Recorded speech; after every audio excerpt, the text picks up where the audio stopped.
ఏం కావాలో చెప్పే తమ్ముడు, నీ ఇష్టం, వెళ్దాము. అదక్క, ఇంకెక్కడికి వెళ్దాము?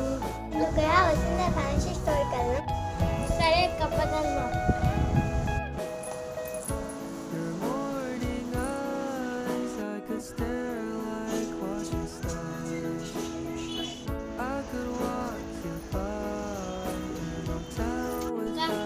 రేపు మా మమ్మీ హ్యాపీ బర్త్డే 500లో చెప్పు పంది ఇచ్చివి మీనాకారి పట్టు శారీస్ అయితే మీకు ఇచ్చేసేస్తున్నాను. చూడ ఇదంతా తీసుకున్నాము. మరి చెప్పు అక్క, ఇది